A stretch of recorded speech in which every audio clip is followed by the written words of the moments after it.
ቀን 2/5 ወር 2018 ዓ.ም ከአፋባ ቴዎድሮስ ዕዝ የአደረጃጀት ማሻሻያ መጠናቀቅን በማስመልከት የተሰጠ መግለጫ። የአማራ ሕዝብ እንዲሁም ሀገራችን ኢትዮጵያ ረጅምና ግርማዊ የትናንት ታሪክ ባለቤት መሆናችን በሙሉ ባለቤትነት የምናምንበት ጉዳይ ነው።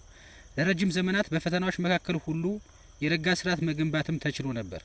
ሆኖም ከሺህ ለሚበልጡ ዓመታት በተለይም ከመካከለኛው ዘመን ጀምሮ የስልጣኔ ግጭት በወለደው የትውልዶች ጦርነት በዘመናዊ ታሪካችን በቀጥታ አማራን ጠላት በማድረግ ባደረገው ዘመቻ በውስጣዊ ድግመቶቻችን ታግዞ የሀገረ መንግስት ግንባታውን በማቋረጡ ሀገራችንን ላልተረጋጋና ለሚለዋወጥ ስርዓት ህዝባችንንም ለከፋ የመጥፋት የህልውና አደጋ አጋልጦታል። ይህንን በራሳችን ወገኖች ኢትዮጵያውያን ባለቤትና ቅጥረኝነት የሚመራው ውስብስብ ሀገራዊና ህዝባዊ አደጋ ለመረዳትና ለመግባባት ብሎም መፍትሄ ለማበጀት ብዙ ማገዶ ፈጅቷል። የአማራ ሕዝብ ራሱን በመዘንጋትና ሀገሩን በማስቀደም እየኖረ በራሱም ሆነ በሀገሩ ላይ የተፈጠረውን ታላቅ ተቃርኖ በጊዜው ባለመረዳቱ ራሱን ያገኘው ሀገሩን ተነጥቆ ሀገር አልባ ሆኖ እንዲሁም መንግስት መር በሆነ የዘር ማጥፋት በከፋ የመጥፋት አደጋ ውስጥ ሆኖ ነው። በእርግጥ አማራው በመጥፋት ላይ ያለ ህዝብ ነው። ይህ ህዝባዊ አደጋ ለመቀልበስ ብሎም ሁለንተናዊ ህዝባዊ ጥቅሞቹን ለማስከበር የተቋረጠ የሀገር ግንባታውን ዘመኑን በሚመጥን መልኩ ለማደስ የቀጠለና አዲስ ስልጣኔ ለመገንባት አዲስ አማራዊ አብዮት በማካሄድ ላይ እንገኛለን። የዚህ ህዝባዊ ቁጣ መነሻ ምክንያት የህልውና አደጋው ቢሆንም አደጋውን ከመቀልበስ ባሻገር ግዙፍ ራዕይ የቀነበበ ህዝባዊና ሀገራዊ እንዲሁም ቀጠናዊ ዓለም አቀፋዊ መሻቶችንም ቀርጿል። የህልውና ትግሉ ባለፉት ከ30 ወራት ራሱን በማጠናከር ጠላትን በማዳከም እንዲሁም በዲፕሎማሲ መስክ የዓለም አቀፉ ማህበረሰብ ተደራሽ ለማድረግ ትኩረቱን አድርጎ ቆይቷል። በዚህም ሂደት ትግሉ የሚጠይቀው መስዋዕትነት ስልታዊ በሆነ መልኩ በመቀነስ አያሌ ግቦችን አሳክቷል። የጠላትንም ወረራ በመመከትና ሊያደርስ ያቀደውን የዘር ማጥፋት መጠን ከመቀነስ ባሻገር በወታደራዊ፣ በፖለቲካዊ፣ በኢኮኖሚው፣ በመረጃና በዲፕሎማሲ ግንባሮች ሁሉ ማዳከም ተችሏል።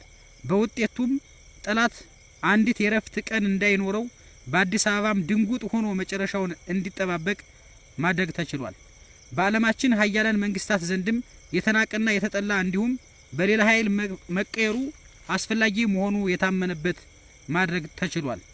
ይህንን ሁኔታ ለብዙ ወራት የገመገመውና በተግባርም በጥናትም ያረጋገጠው ቴዎድሮስ ዕዝ ስትራቴጂክ ሰነዶችን አዘጋጅቶ በ2017 ዓመተ ምህረት የክረምት ወራት ከአባልና አመራሩ እንዲሁም ከህዝቡና ደጋፊዎቻችን ጋር የሁኔታ ትንተናና ቀጣይ አቅጣጫ ላይ መግባባት በመፍጠር ህዝባዊ ትግሉን ወደ ላቀ ድርጅታዊ ቁመና የሚያሸጋግርና ለህዝቡ ሁነኛ ዋስትና ለሀገራችንም ተአማኒ የቀጣይ ስርዓት ኃይል መሆናችንን የሚያረጋግጥ መዋቅራዊ ማሻሻያ ተቋማዊና ስልታዊ በሆነ መልኩ ታቅዶ ተከናውኗል። የቴዎድሮስ ዕዝ ኃይል ከአካል እስከ ዕዝ እንደገና በመዋቅራዊ ማሻሻል በ5 ኮሮች፣ በ15 እግረኛ ክፍለ ጦሮች፣ በአንድ ኮማንዶ ክፍለ ጦርና ሻለቆች የተደራጀ ሲሆን ግዙፍ ኮሮች፣ ደምሳሽ ክፍለ ጦርና ሰባሪ ሻለቆች ተደራጅቶ ለቀጣይ ህዝባዊና ድርጅታዊ ግዳጅ ዝግጁ ከመሆናቸውም ባሻገር የጠላትን የቡድንና የነፍስ ወከፍ የሜካናይዝድ መሳሪያዎችን መማረክ ጀምረዋል። በሂደቱም የህዝብ አስተዳደርና የኃይላችን ኃላፊነትና ግንኙነት በግልጽ በመለየት የጊዜያዊ መንግስት አስተዳደር ማደራጀት ተችሏል። ዕዙ መዋቅራዊ ማሻሻያውን በጥናቱ መሰረት በአብይ ኮሚቴ የተመራ ሲሆን የሥራ አስፈጻሚ ኮሚቴው የውሳኔ ሰጭነት ሚናውን በየሰዓቱ ያረጋገጠበት ውጤታማ ድርጅታዊ ስምሪት ሆኖ ተመዝግቧል። በዚህም በየኮር ስምሪት ቀጠናው መልሶ ማደራጀቱን የመራችሁ ልኡካንና መላው የድርጅታችን በየደረጃው ያላችሁ አመራሮችና አባላት ላሳያችሁት ቁርጠኛ ርብርብ የአደረጃጀት ማሻሻያው መሪ አብይ ኮሚቴ ከፍተኛ አድናቆትና ምስጋና ያቀርባል። ይህ ግዳጃችሁ በትግላችን ታሪክ ውስጥ በደማቅ የሚመዘገብና የሚዘከር ጭምርም ነው። ምክንያቱም ግዳጁ ሁነኛ ድርጅታዊ የአባልና አመራር እንዲሁም የጊዜያዊ መንግስት ቁመና የፈጠረና ትግሉን ወደ አዲስ ምዕራፍ በማሻገር ወደሚፈለገው ህዝባዊ ድል መስፈንጠሪያ መሰረት ነውና በሂደቱ የተፈጠሩ ከለውጥ ተቋማዊነት ጋር የሚገናኙ ቀላል የማይባሉ ፈተናዎች በመላው የድርጅታችን አባላትና አመራሮች ቁርጠኛ አቋም መከላከል የተቻለ ሲሆን በተገኘው ልምድና መረጃ የድርጅታዊ የሰው ኃይል ጥራት መረጋገጥና የአቋም ፍተሻ ስራዎች ተጠናክረው የሚቀጥሉ መሆናቸውን እናረጋግጣለን። የበላይ መዋቅሩ ፍተሻና ማሻሻያም የሚቀጥልና የምዕራፍ ዋነኛ ተጨማሪ ተግባራችን ነው። የዚህ የቁመና ማሻሻያ መርሃ ግብር በስኬት መጠናቀቅን ተከትሎ የዘመኑ ህዝባዊ ግዳጃችንን ለመወጣት እጅግ የተሻለ ቁመና ላይ እንደምንገኝ ስናሳውቅ በከፍተኛ መተማመን ሲሆን ይህም ለወገንና ለወዳጅ የምስራች፣ ጠላት ደግሞ ሌላ የራስ ምታት መሆኑን እየተገነዘብን በዚህም መሰረት የሚከተለውን ጥሪ እናስተላልፋለን። አንደኛ፣ ለዛችን አባላትና አመራሮች ውድ የአማራ ህዝብ የቁርጥ ቀን ልጆች የሆናችሁ የዙ አመራርና አባላት ጓዶቻችን፣ ይህ ትግል በታሪካችን ውስጥ ልዩ ቦታ ያለው ወሳኝ ጉዳይ ነው። ታላቁ ህዝብ በህልውና አደጋ ላይ ወድቆ መገኘቱ ውርደታችን ቢሆንም ይህንን አደጋ ለመቀልበስና ወደ ሌላኛው ህዝባዊ ግርማዊ ነገን ለማዋለድ በትናንቱ ክቡር ታሪካችን በነባራዊ አደጋ መወለድ ውርደታችንና በመጪው ተስፋችን መካከል ህዝባዊና ሀገራዊ ጥፋትን ለማስቆም እንደ ሻማ እያበራን እየቀለጥን ከራሳችን ይልቅ ህዝባችንና ሀገራችንን ማስቀደማችን አኩሪ ዘላለማዊ ታሪካችን ነው። ይህ ታሪክ የአዲሱ አማራዊ ትውልድ የእያንዳንዱ ፋኖ የወል ታሪክ ነው። ጓዶች ሆይ ከከፈልነው የእስከዛሬ መስዋዕትነት የከፋ ሊገጥመን አይችልምና የምንከፍለውን ክቡር መስዋዕትነት ከህዝባዊ አደጋውና ተስፋችን አንጻር በመመዘን ከነበረን የበለጠ መበርታትና መጽናት ይገባናል።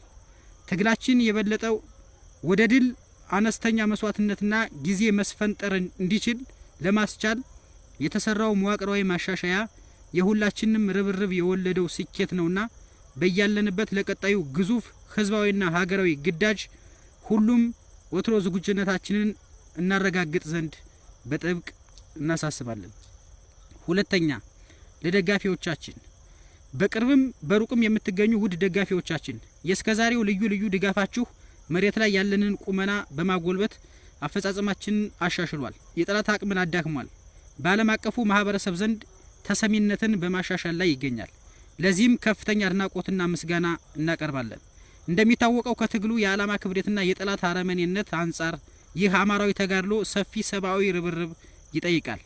በመሆኑም ከትናንቱ ይልቅ ዛሬና ነገ ህዝባችንን ያስቀደመ ታጋይ ሰራዊትና አታጋይ ድርጅትን የበለጠ ለማጠናከርና ለመደገፍ እረፍት አልባ ሆኖ በትጋትና በጽናት መስራትን ይጠይቃል። ህይወቱን ያለስስት ለህዝባችን መድኃኒት የሞት ከለላ ለሆነው አዳኝ አማራዊ ሰራዊታችን ሁሉም ከጎኑ ትቆሙ ዘንድ አደራ ማለት እንፈልጋለን። በብርቱ እየተፈተነ በጽናት ከሚዋደቀው ሰራዊታችን ይልቅ በማይረባ ስብሰባ ድጋፋችሁን ማስተጓጎል እንደማይገባችሁና በጽናት ከጎናችን እንድትቆሙ እናሳስባለን። ሶስተኛ፣ ለጸረ ብልጽግና ትግሉ ማህበረሰብ ኢትዮጵያ ሀገራችንና አጎራባቾቿ ሁሉ እየተተራመሱ ወደ ከፋ እልቂት እየገሰገሱ በሚገኙበት በዚህ አደገኛ ወቅት አተራማሹና የእጅ አዙር ጦርነት ተላላኪው አረመኔው የብልጽግና አገዛዝ የሚታገለው ማህበረሰብ መበራከቱ ለሀገራችንም ሆነ ለቀጠናው ተስፋን አጭሯል። የነበረው ተናጠላዊ ጥረት ለጠላት ምቹ አጋጣሚ እንደሆነለት ሁሉ የተጀማመሩ መቀራረቦች ጠላትን ሲያስበረግጉት በአደባባይ ተመልክተናል። ኢትዮጵያውያን የትግሉ ማህበረሰብ አካላት የጠላትን የጥፋት ፍጥነትና የመፍትሄውን አስቸኳይነት በመገንዘብ ከነበረው ቀርፋፋ አካሄድ የተላቀቀ ትብብር በማድረግ ከቀጠናው የጸረ ብልጽግና ኃይሎች ጋር በመቀናጀት እንዲሁም የተሳለጠ የጋራ ዲፕሎማሲ በመስራት ድላችንን ባጭር ጊዜ እንድናደርግ ብርቱ ጥሪያችንን እናቀርባለን። በበኩላችን የህዝባችንና የሀገራችንን ጥቅም ለሚያስከብር ትብብር ሁሌም ዝግጁነታችንን እናረጋግጣለን። አራተኛ፣ ለአማራ ህዝብ የተከበረው ህዝባችን ሆይ እኛ የገጠመን ህዝባዊ አደጋ ለመቀልበስና መጻኢ ተስፋችንን በጎ ለማድረግ የአደጋው ባለቤት የሆነውን አረመኔያዊ አገዛዝ ጠላትን እየተናነቅን የምንገኝ መሆናችንን አቅፈህና ደግፈህ እያታገልከን ለምትገኘው ጀግና ህዝባችን ለማስረዳት የምንኳትን አይደለንም። ይልቁንስ የገጠመንን ውስብስብ አደጋ በቀላል መስዋዕትነትና ባጠረ ጊዜ ለመቀልበስ ሰራዊታችንን ማጠናከር በየዘርፉ በያለንበት ሁሉ የትግል አካል መሆንን ይጠይቃል። ራሳችንን ከጥፋት ለመከላከል ከጠላታችን የማጥፋት ርብርብ የላቀ ርብርብ ያስፈልጋል። አምስተኛ ለኢትዮጵያውያን ሁሉ የተከበርከው የታላቁ የኢትዮጵያ ሕዝብ ሆይ የዘመናት ተጨባጭ ሕዝባዊ ፍላጎትህና ተስፋህ በውስን ቡድናዊ ፍላጎትና አምባገነናዊ እንዲሁም ኋላቀር የፖለቲካ ከባቢ ምክንያት አርቲስቱ እንዳለው ካለም በፊት እንዳልነበርህ ወደ ኋላ ቀርተህ በማይመጥንህና አዋራጅ ሁኔታ ውስጥ ትገኛለህ። በፖለቲካ ወለድ የጋራ ራዕይ ማጣት፣ የርስ በርስ መጠራጠርና መጠቃቃት፣ ራብ፣ መፈናቀልና መሰደድ፣ አፈናና ከባድ የእንቅስቃሴ ገደብ እንዲሁም ከቅርብና ሩቅ ዓለም አቀፍ መገለልና መናቅ ገጥሞሃል። በጥቅሉ ተጨባጭ ሀገራዊ የጋራ የህልውና አደጋ ውስጥ እንገኛለን። በመሆኑም ለዚህ ሁሉ ችግር ባለቤት የሆነውን አረመናዊ አገዛዝ ለማስወገድና በሁላችን ድርሻና መዋጮ ላይ ቆማ ለሁላችን የምትሆን ታላቅ አፍሪካዊትና ዓለም አቀፋዊት ሀገር ለመገንባት የጋራ መስዋዕትነት የጋራ አሻራ ለማስቀመጥ እንድንንቀሳቀስና የሚደረጉ የቅርብም ሆነ የሩቅ የጸረ ብልጽግና ትግል ትብብሮችን በቀናነት በመረዳትና በመደገፍ የመከራችንን ጊዜ በማሳጠር ተስፋችንን ቅርብ እንድናደርግ የከበረ ጥሪያችንን እናቀርብላለን። ስድስተኛ በጠላት አሰላለፍ ውስጥ ለምትገኙ አመራርና አባላት እናንተ በቀጥታ የጠላት አሰላለፍ ውስጥም ሆነ በባንዳነት የተሰለፋችሁ ዘመኑን ያልዋጃችሁ ወገኖቻችን ያደረሳችሁት ህዝባዊና ሀገራዊ በደል ከበቂ በላይ ሆኖ ሞልቶ የፈሰሰ መሆኑን ተረድታችሁ ከግለሰባዊና ጊዜያዊ ጥቅምና ፍላጎታችሁ በመላቀቅ ለህዝባዊና ሀገራዊ ጥቅም ፍላጎቶቻችን ትገዙ ዘንድ ጥሪያችንን እናቀርብላችኋለን። ትግል ነውና በጠላት አሰላለፍ እስካላችሁ ድረስ መራራ እርምጃችንን ወስደናል። ይህ ተጠናክሮ የሚቀጥል ይሆናል። ሆኖም አሰላለፋችሁን ብታስተካክሉና ባሉን አማራጮች ሁሉ ብትቀላቀሉ የምህረት በራችን ሁሌም ክፍት መሆኑን እያሳወቅን ለራሳችሁም ሆነ ለቤተሰቦቻችሁ ብሎም ለህዝብና ለሀገር የሚያኮራ ታሪክ ብቻም ሳይሆን የዘመን ግዳጅም ነውና ተጨማሪ ጊዜ እንደማታጠፉ ተስፋ እናደርጋለን።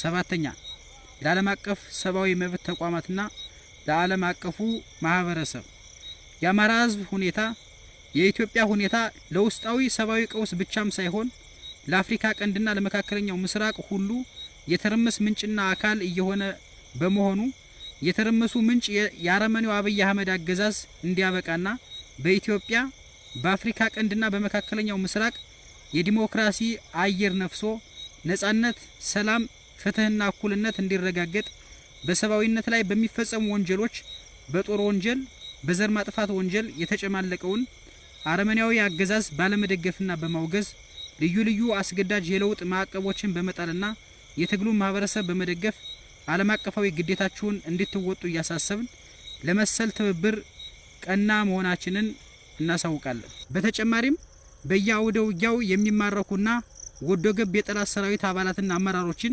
ዓለም አቀፍ የጦር ህግን ተከትለን ለመያዝ እየተጋን ያለን መሆኑ ታውቆ ያደረ ጉዳይ ነው። በአሁኑ ወቅት ለረጅም ወራት የቆዩና አዳዲስ ምርኮኛ ወዶ ገቦችም በስፋት በጊዜያዊ ማቆያ ካምፖቻችን የሚገኙ ሲሆን እንደ ቀይ መስቀል ያሉ የሰብአዊ መብት ተቋማትና ረጂዎች ፈጣን ሰብአዊ ድጋፍ በማቅረብ ኃላፊነታቸውን እንድትወጡና በተለይም ዓለም አቀፉ የቀይ መስቀል ማህበረሰብ ምርኮኞችን እንደተለመደው ለአገዛዙ የአየር ጥቃትና መሰል የከፋ አደጋ ከመጋለጣቸው በፊት በፍጥነት እንዲረከበን ጥሪያችንን እናቀርባለን። በመጨረሻም በጉጉት የምትጠብቁት አማራዊ አንድነታችን የመጨረሻው ከፍታ ላይ የደረሰ ሲሆን ሳምንት ባልሞላ ጊዜ ውስጥ ትልቁን ብስራት ይዘን እንመጣለን። ድል ለአማራ ህዝብ! አዲስ ትውልድ፣ አዲስ አስተሳሰብ፣ አዲስ ተስፋ። የአማራ ፋኖ ብሔራዊ ኃይል ኮማንድ አባልና የአፋባ ምዕራብ አማራ ቀጠና ቴዎድሮስ ወታደራዊ አዛዥ። አመሰግናለሁ።